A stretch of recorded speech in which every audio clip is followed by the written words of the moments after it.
Hello, welcome to the Coach Chris Oliver Show. I'm Chris Wells. Coach will join me in just a couple moments. We'll look back at the Blue Raiders' 26-14 win over Faulkner during homecoming weekend this past Saturday. Blue Raiders improved to 3-0 on the season. We'll talk about the fact that the Blue Raiders moved up one in the NAI coaches poll, the first in-season poll. Lindsey Wilson jumps to number 12 this week in that poll. We'll also preview the fact that the Blue Raiders are going down to Florida this coming up Saturday as the Warner University down in Lakeland, Florida. That is a noon Central Time kickoff. We'll have the audio coverage of that game right here on the Lindsey Wilson Sports Network beginning at 11:15 a.m. Central Time with our pregame show. We're going to step away for a minute. When we come back, we'll visit with LWC head football coach Chris Oliver. This is the Chris Oliver Show on the Lindsey Wilson Sports Network. Welcome back to the Coach Chris Oliver Show. Coach joins me now. Coach, this was early in the game. It was kind of a field position battle. You guys won that and basically ultimately led to the score. Is there a feeling out phase when you go up against a team that you have a lot of respect for, like Faulkner? Well, I think there's always an opportunity to get into a game and things may be a little bit different than what you're prepared for. I think their defense had a few things worked up for us, a little bit different from a coverage standpoint. Weren't night and day changes, but just some different things with how many safeties they were playing, how many high safeties they were playing. So there were some things there maybe on our initial script offensively that were different. Certainly our defense was very well prepared. We came out, we played great football from the get-go. So I don't know if it's necessarily has to do with them being a very good opponent. There's always the opportunity in a game, in a college football game, where you come in and you just have some things that maybe are a little bit different than what you're prepared for. And I think that was part of what we saw early on in the game the other day. Do you ever go into a game, I'm assuming you do, but how often, I guess is a better question, do you go into a game thinking, okay, I want to be aggressive here versus I want to make sure that we get in the flow of a game? Well, I think when you are looking at offensive play calling and offensive scripting, there's a balance there that you want to have to that. You want to have successful plays. You want to have plays that are going to allow you to build confidence, move the chains. You want those, hang your hat on type of things that you worked on through the week that you feel extremely confident about. And then you have plays where you want to look at different formations or motions or personnels because you want to know how they're going to line up to something. And then you want to think about also a couple opportunities to create big plays. So as you look at the first quarter of a game or the first series or two, I think as offensive play callers, as offensive game planners, all offensive coaches are trying to look at multiple things throughout that. So you want them to move the chains and get that positive momentum, but you also want to look at how they're lining up to certain things. You're leading 23-0 at the half, only scored 3 points in the second half. Were you a little disappointed the way you guys finished the game? Yeah, for sure. I mean, I think we had an opportunity in the red zone there to get more points on the board, and we got stopped on the goal line stand where we had momentum on that drive, and all of a sudden we have first and goal at the 5. And frankly, we just didn't do a great job of blocking up front a few times in a row. And we played a defensive line and a defensive front that was really talented, and they bowed their necks and they took it to us down there on the goal line on that series. That was a disappointing moment. We had another time where we took a shot play and put our quarterback in a tough spot and got an interception on a first play of a series. And I'd like to have that call back. I think it probably wasn't a great call for us, and we put us in a real tough spot. So yeah, there's certainly things there that we would like to do better. And scoring 3 points and a half is never going to meet the expectation for what we do on offense. I think when you get in and look at how we played in the second half as an offense, regardless of points, which is the goal, right. We didn't play bad football in the second half. We ran the ball much better in the second half than we did in the first half. We kind of shortened the game, not necessarily by design. It's just kind of the way the game went.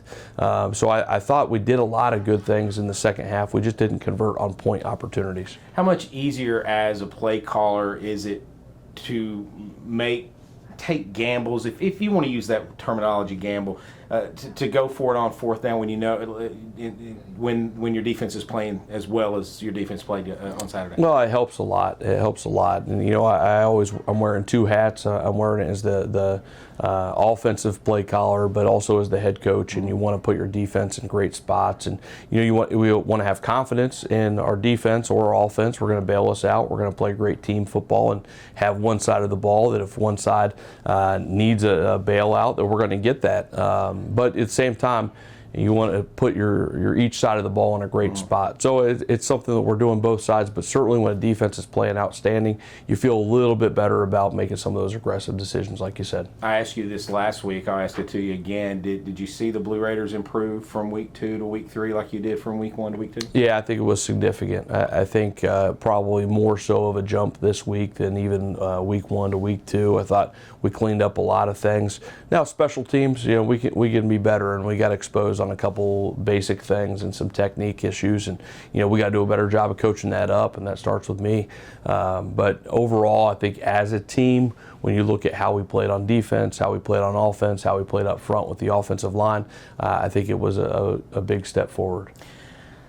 Away from the football game for just a moment, it was homecoming weekend. You're up 23-0 going into the break, and you guys are exiting as some of the alums are coming onto the field to be recognized in front of the crowd. How cool was it to see some of your former players out there on the field? Yeah, it was really cool, and we got to see a few of those guys before the game, but I think a lot of them were tailgating and hanging out all the way up until kickoff, which God bless them, that's what they should be doing. That's right. So we saw a lot of those guys right then in that moment, and I knew in the back of my head we had a 25-minute halftime, a little bit longer on halftime, so it took a moment to really say hey to those guys before we had to get up to the locker room. That was a really cool moment. It's great to have those guys back, and not everyone was able to make it back.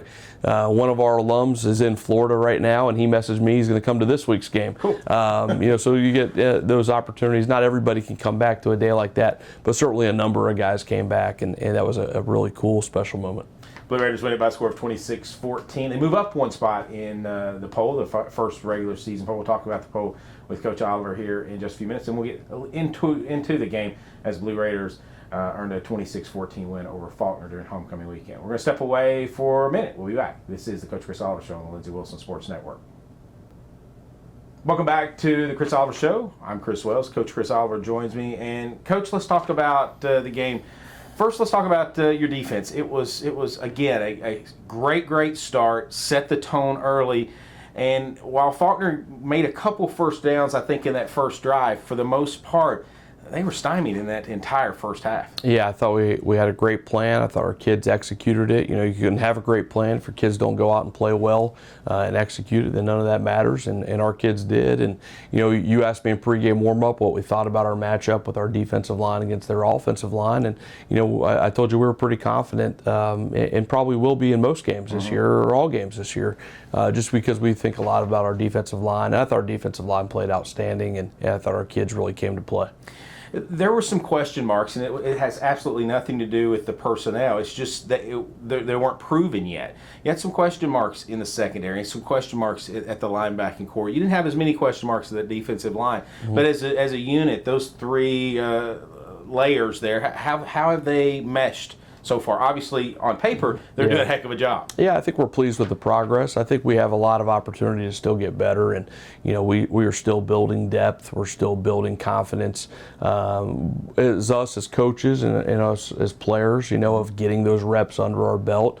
We didn't play a lot of DBs the other day. We faced a very talented receiving core and kind of went with two corners for most of the game, and we certainly know that that's not going to be something that we can do every game, but that's the way the game went the other day for the most part. So I think we're still a work in progress, but I think we're on track and we're pleased with how things are going so far. But we're going to continue to be tested in a big way. You talked about how you were challenging your offensive line last week, in certain terms anyway.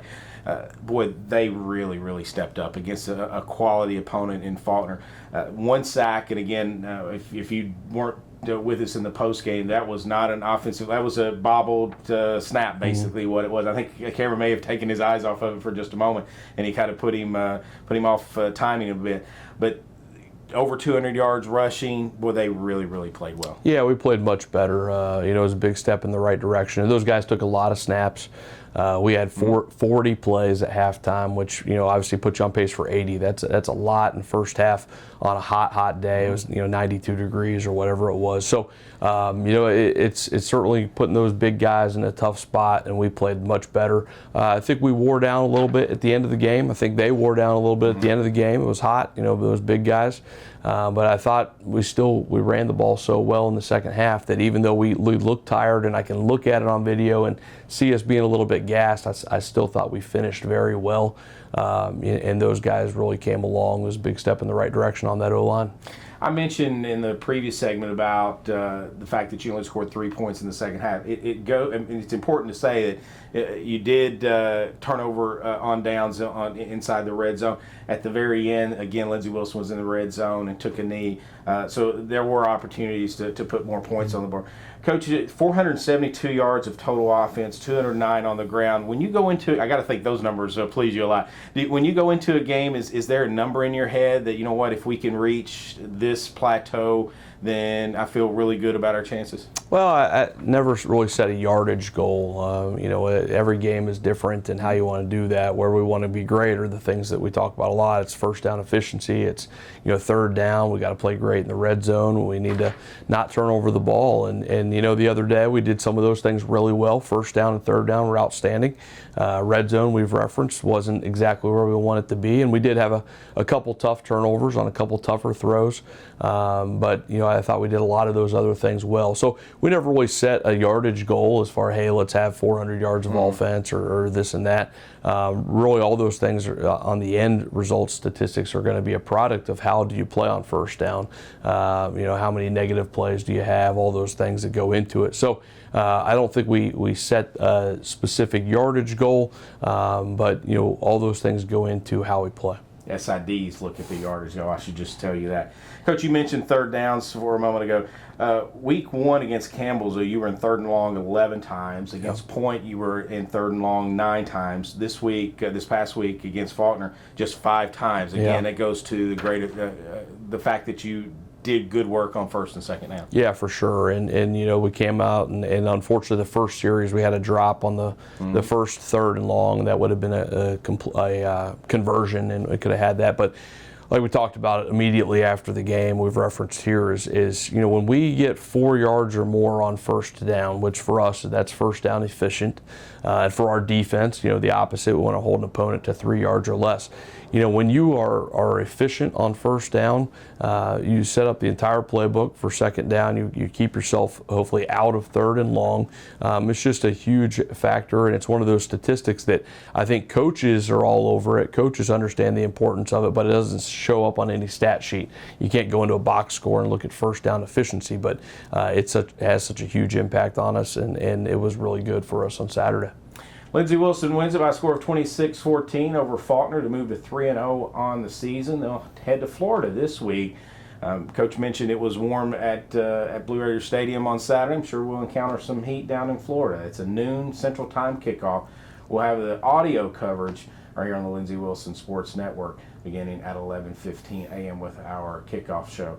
We're going to step away for a minute. When we come back, we'll have our Student Athlete Spotlight. Our visitor this week is Demetrius Patterson. We'll be back. This is the Coach Chris Oliver Show on the Lindsey Wilson Sports Network. Welcome back to the Coach Chris Oliver Show. It's Student Athlete Spotlight time, and Demetrius Patterson is our guest, but he doesn't go by Demetrius. Where in the world did Michi come from? Just a name my mom started off calling me when I was a kid. I mean, you kind of hear it a little bit if you say Demetrius. You hear the Meach at the end, so Michi. Michi. Is that, does anybody on the team even call you Demetrius, or is it just Michi? No, nobody calls me Demetrius. Everybody's Meach. You've kind of had an interesting journey to Lindsey Wilson. Yes, sir. Talk a little bit about, you were at a junior college, up in Minnesota, is that correct? No, North Dakota. North Dakota. Yes, Sorry. sir. I knew it was up north somewhere. So how in the world did you come from North Dakota to Lindsey Wilson? So it started off, I trained with Peyton Veraldi, one of the quarterbacks. So I started off at that junior college, was training with PV, and then I went up there, ended up transferring to the University of Tennessee. I walked onto the team. Things didn't work out eligibility-wise, so Peyton hit me up one day and was like, "Hey, you still trying to play football?" I was like, "For sure." Talked to Coach O. Now I'm here. Now you're here. Love it. You've made your way through. I think you had some issues last year. Was on the prep team some, and really Yes, sir. we heard your name quite a bit in this show, talking about how you're helping guys get ready for Saturdays. Now you're part of that Saturday group. Yes, sir. Talk a little bit about, just for the folks out there, how important the prep squad is to the team that's going to be on the field when they run through the tunnel on Saturday. The prep team is very important to the Blue Raiders. You know, as we practice, I mean, we got to have that look. So going throughout the week, if the prep team is not giving us the look we need, then it's not going to help us out. So the prep team is probably the most important thing as we go on throughout the week. So, I mean, it's very their role is just as big as ours playing on Saturday, because we need them just as much as they need us. You know, so it's a big role for them. You, during fall camp, during spring ball last year, you got to go up against this defense that we've got to watch for 3 games play so well. Is it fun going up against the Blue Raider defense, or maybe not? It's fun. I love the competition. I love competing. And our defense, I mean, they just get after it. I mean, you see on Saturdays, they just relentless effort. They just play hard. And they don't ever quit, and that's the best thing about it. So it's always fun competing. If you love competing, our defense is there. There's who's gonna do it. So talk about let's talk about it. You guys don't really huddle, so we can't really talk about what's going on in the huddle. But let's talk about on the sideline. Mm-hmm. Defense is on the field. You guys are getting ready to go back out there again. What are you talking about? What's the coaches talking to you about? What's your position coach talking about? Just ask me what I'm seeing on the field, what's going on, what are they doing, just like what looks are they giving us, what coverages are they doing. I mean, basically just telling us what we need to do, what could help us get open, just stuff like that. Nothing really too hard, but just trying to make sure where our head's at in the game, trying to make sure we're locked in. So you come from Dayton, Tennessee. Yes, sir. Tell me a little bit. That's over in the eastern part of the state. Yes, sir. Talk a little bit about what it was like growing up in Dayton. Growing up in Dayton, it's a little bit of a smaller town, but there's a lot of people. So, I mean, you kind of have that big city feel because you got Chattanooga just 20, 30 minutes down the road. So, I mean, it's a small time feel, but, I mean, you got a lot of people around there. So, it was fun growing up. Had a lot of great childhood friends, a lot of great memories down there. It's just a great city. How important is it to you because you seem like, and from what I've talked to other people about, you're such a positive person, somebody that is kind of infectious. That's the great type of people to be around. Yes, sir.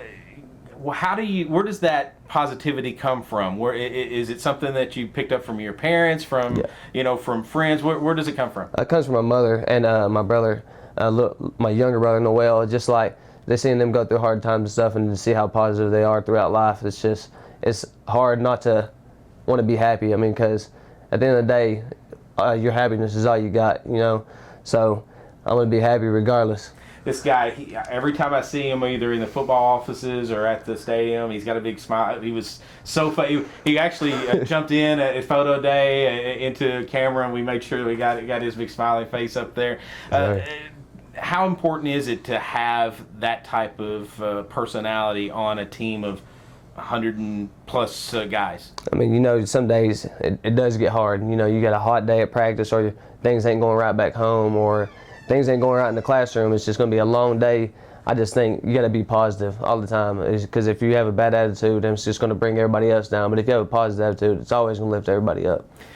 Tell me what you like to do when you're not playing football. I'm not like playing football. I like to hang out with my dog. I love my dog. What's your dog's name? Zoe. Zoe, okay. All right. Sharpay. All right. What else? I mean, it's got to be some kind of. What's your hobbies? What do you like? I mean, what do you like? As a kid, what did you do? Did you play other sports? As a kid, I played basketball. Okay. Basketball and football. In my free time, I like playing golf. Golf's fun. Really? Yeah, golf's fun. Yeah. I'm not good, but one day, hopefully, I can be good. After his football career is over. Yes, sir. Demetrius, thanks so much for joining us. Thank you so much. We're going to step away from it. We'll come back. Coach will rejoin us. This is the Coach Chris Oliver Show on the Lindsey Wilson Sports Network. Thank you. Welcome back to the Coach Chris Oliver Show. Coach rejoins me now. And, Coach, You always send us great student athletes, great young men who come in, and Demetrius is no exception. Yeah, he's a fun kid, and he's been with us for a couple years, just getting on the field really this year for the first time, and has been a great addition to our program. He's we talk about fountains and drains, and that little saying in our program, and he's a fountain. He's a fun kid. He works hard. He's a guy that kind of rubs off on everybody else in a good way with the way that he works, and we're excited about Michi and excited to see him and getting that success. It's important to have people like that. I mean, obviously you want talented student athletes, but you need people who are good teammates. That's important in the culture of a good program. For sure, and you talk about a college football program where there's over 100 guys, and you have a situation where there's so many guys that are working hard and having that impact behind the scenes before the average fan ever hears their name on Saturday. Those guys are working behind the scenes, and Michi's one of those guys. He set himself apart with the way that he worked in our off-season program last year, and was kind of one of those guys. We have different ways that we grade those guys, and he had one of those highest grades from an accountability and effort standpoint, and he'd never been on the field yet for us, and just one of those guys that impacts other people and is always rooting for his teammates. You got to have guys like that. Blue Raiders defeat Faulkner 26-14, improved to 3-0 on the season. Coach goes through, along with his staff, to grade how everyone does through the week. And let's go through our players of the week. Yeah, defense this week was Malachi Rogan. On offense, Scotty Krantz and Jay Godlock. Special teams, Jared Doherty. We know he got player of the week in the division as well. Offensive lineman of the week was Eli Cross. Prep offense, KJ Ziegler, Cam Harrison, and Gavin Bugg doing a great job for us on that prep team last week. On defense, prep defense, Darius Yates and Darius Heilich, 2 linebackers. They're going to be great players here. Prep special teams, Jalen Springs and Jordan Boyd had a great week for us. Big plays. Peyton Veraldi had a big tackle on the sideline on a blocked PAT. James Todd had a big tackle they had a pass play, one of their longer plays of the day off their goal line, and he made that touchdown saving tackle. That was a big one. JT Lyon and Mark Pruitt had interceptions, then Malachi Rogan tipped a ball on Mark Pruitt's interception to cause that. Stevie Miller and Malachi Rogan had sacks, and then Stevie Miller's was also a big hit. Cameron Dukes to Trey Dickerson on that touchdown, I think it was 37-yarder. They brought pressure. We made a check on the protection. It was a really great route by Trey. Cam Dukes to Jay Godlock on that touchdown, then Jalen Boyd for the hurdle run that everybody saw. We're not coaching that up. We don't want to go to that too often.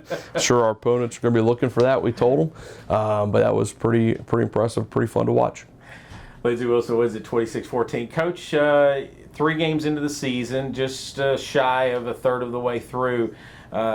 And all 3 have been home games. We talked about in the post game or maybe it was a pregame, how strange it is to open up the season. Yeah. You said it's great if you win all 3 games. Yeah. So give us I wouldn't even say, maybe give us a midterm grade, so to speak, how you think the team is doing right now, progressing and as we head into our first road game coming up this week. Yeah, we talked about, I think, that jump from game 2 to game 3 was probably a little bit bigger for us, at least on offense and defense, than game 1 to game 2. So we're pleased about that. But, this is going to be a different challenge in a different way, and in addition to playing a team that just played, Bethel very tough on the road.